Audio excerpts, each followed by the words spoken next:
அணுமின் நிலையத்தில் ஏற்படுற விபத்தில் அங்கே வேலை செஞ்சிட்டு இருந்த 3 பேர் கதிர்வீச்சினால் பாதிக்கப்பட்டு தனி அறையில் தீவிர சிகிச்சை அளிக்கப்பட்டு வராங்க. 3 பேருக்கும் நாளுக்கு நாள் உடலில் மாற்றங்கள் அதிகரிச்சுக்கிட்டே வருது. ஒரு கட்டத்தில் 3 பேரில் ஒருத்தருக்கு உடல் சிதைந்து வெள்ளை அணுக்கள் கம்மியாகி தசையிலிருந்து சதைகள் பிரிந்து வர ரொம்ப மோசமான கண்டிஷனுக்கு போகிறாரு.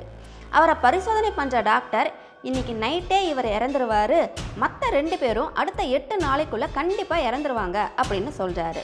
டாக்டர் சொன்ன மாதிரி அந்த நபரும் அன்னைக்கு நைட்டே இறந்து போயிடுறாரு. இதனால் மற்ற 2 பேருக்குமே மரண பயம் ஏற்படுது. எப்படியாவது மருத்துவமனையிலேருந்து தப்பிச்சு போயிடணும்னு முடிவு பண்ணுறாங்க. பிளான் பண்ண மாதிரியே தப்பிச்சும் போயிடுறாங்க. அதுக்கடுத்து அவங்களுக்கு என்ன நடந்தது அப்படிங்கிறத பற்றி தான் இந்த நாவலோட கதை. ஜோஷ் மண்டலு எழுதிய ஃப்ளெமிஷ் நாவல் அபாயம். புத்தகத்தின் விலை ரூபாய் 113.